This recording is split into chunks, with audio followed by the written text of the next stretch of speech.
What if the most profitable crops are not out on massive farms?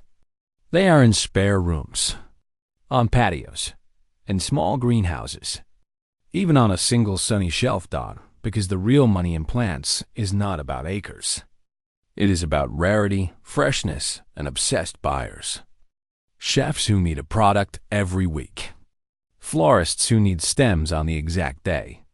Collectors who refresh listings like it is a sport. Most people do not realize this. But while everyone is flooding the same tired markets with tomatoes and lettuce, a small group of smart growers are quietly building serious income with specialty plants that almost nobody else is growing. Today, we are counting down 10 profitable plants that can turn a small grow space into a serious side income, or even a full business.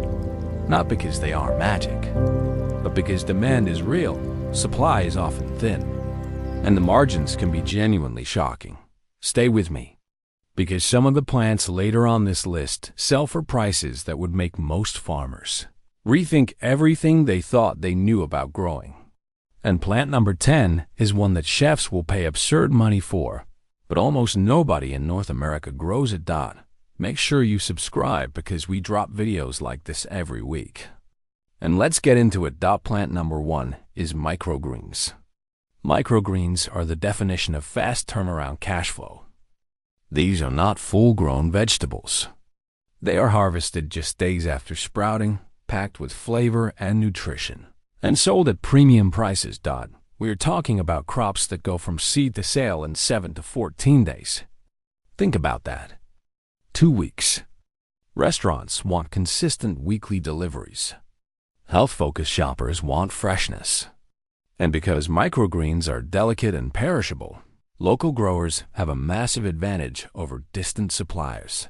The real advantage here is rhythm. When you can grow, harvest, and sell on repeat every single week, you are not just making a sale.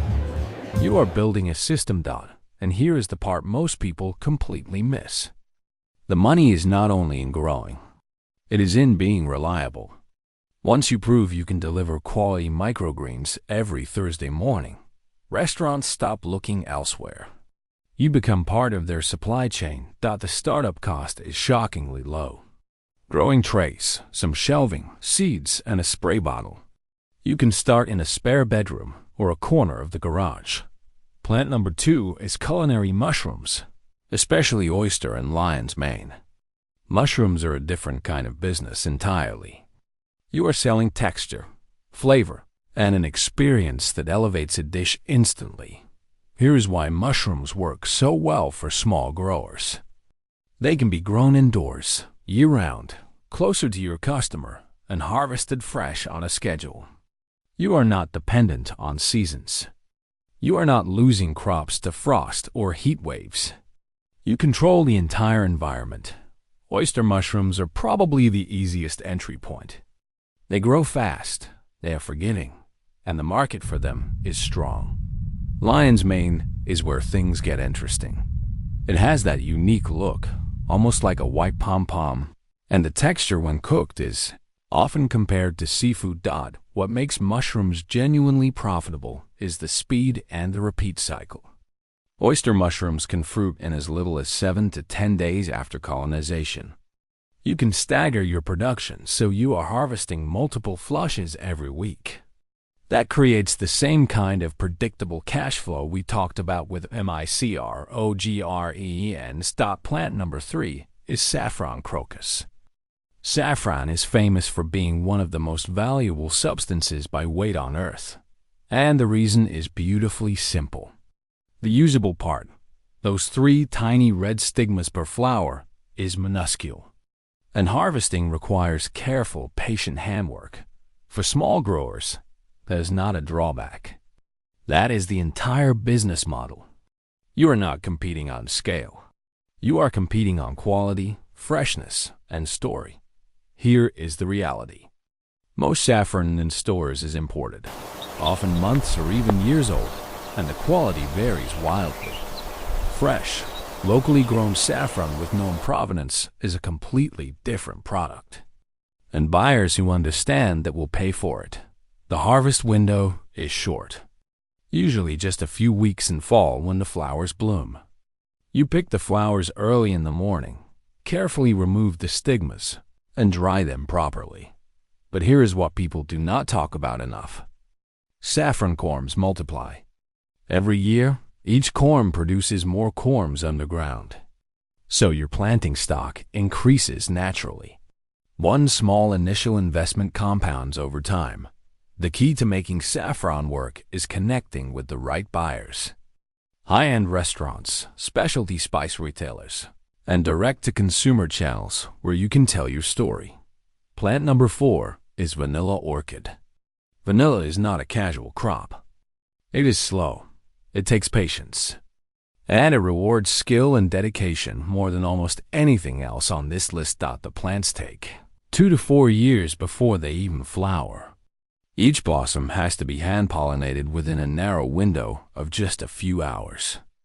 And then the curing process, turning green beans into fragrant vanilla, takes months of careful attention. So why would anyone grow it? Because real vanilla, not extract, not imitation flavoring, sells for premium prices that can reach into the hundreds of dollars per pound. Think of it as the plant that rewards dedication more than any other on this list. The barrier to entry is high, which is exactly why the price is too. Most people will not do it.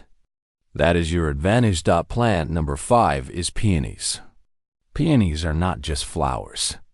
They are a season, an event, a moment that people plan around.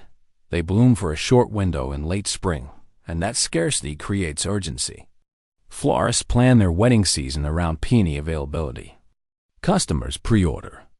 And when the blooms arrive, they move fast. New peony plantings take 2 to 3 years before they produce commercially. But once established, peony plants can live and produce for 30 to 50 years with minimal care. You are planting a long-term asset. The flowers themselves are stunning. Big, romantic, layered blooms that photograph like a dream. And in the age of Instagram weddings and Pinterest inspiration boards, that matters more than ever. Plant number 6 is dahlias. Dahlias might be the most financially clever crop on this entire list because they offer 2 completely separate income streams from a single planting. From summer through first frost, dahlias produce an almost continuous flush of blooms.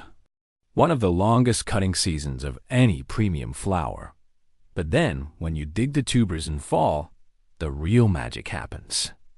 Dahlia tubers are a thriving collector market. Rare varieties sell for $10, $20, even $50 or more per tuber. And one plant becomes a clump of multiple tubers by season's end. The collector market for dahlias has absolutely exploded on social media. People follow growers obsessively on Instagram. They pre-order tubers months in advance. They join waitlists for specific colors and shapes. So you are selling beauty all season long. And then you are selling the means to grow that beauty when the season ends. 2 businesses in one crop. That is efficiency. Plant number 7 is lavender. Lavender might be the single most versatile crop on this list. One established lavender plant can generate income through fresh-cut bundles, dried bundles, sachets, culinary lavender sales, starter plants, and even farm experiences if you have the space. The farm experience model alone is transformative. People will drive 30 minutes or more and pay $15 to $25 per person to spend an hour in a lavender field. They leave with a bundle they cut themselves, photos for social media, and a story. And lavender plants, once established, live for 15 to 20 years with minimal inputs.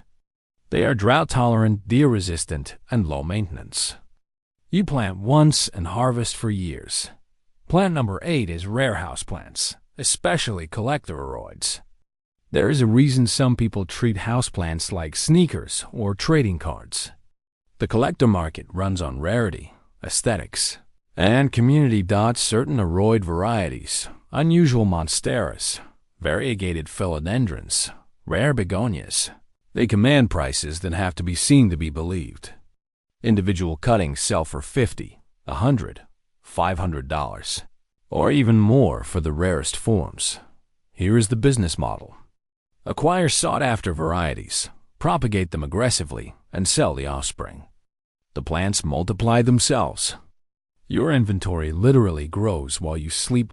Online platforms like Etsy, Facebook groups, Instagram, and plant-specific marketplaces connect you directly with a passionate collector community that will pay retail or above without needing a physical storefront. Plant number 9 is Eucalyptus for florists.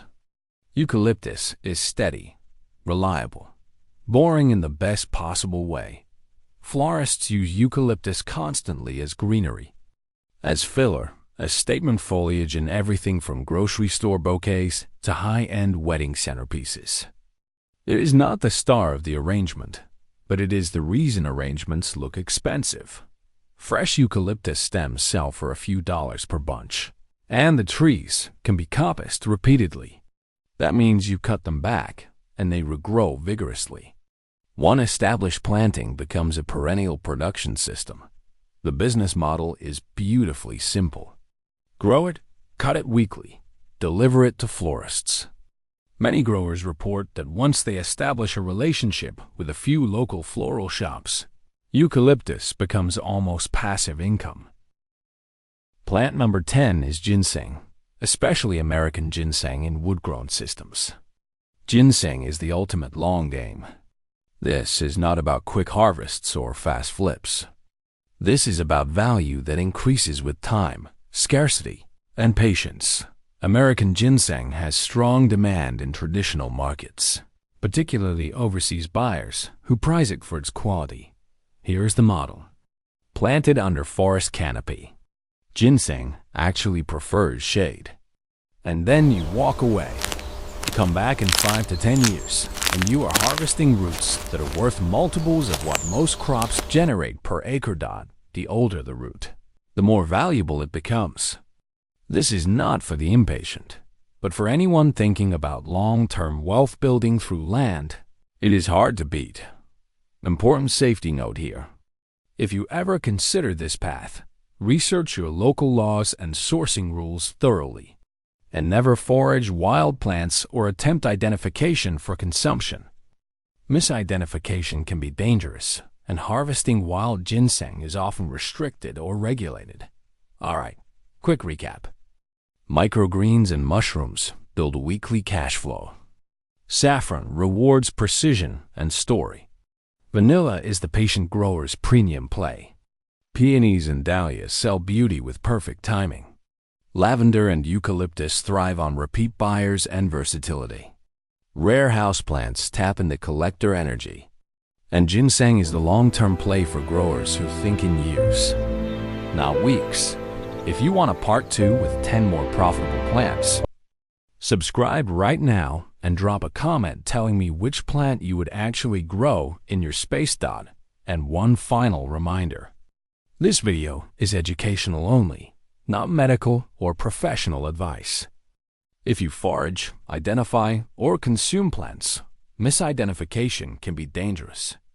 Never eat or use anything unless it is verified by a qualified expert. And consult professionals when needed. Thanks for watching. Now go find your plant and start building.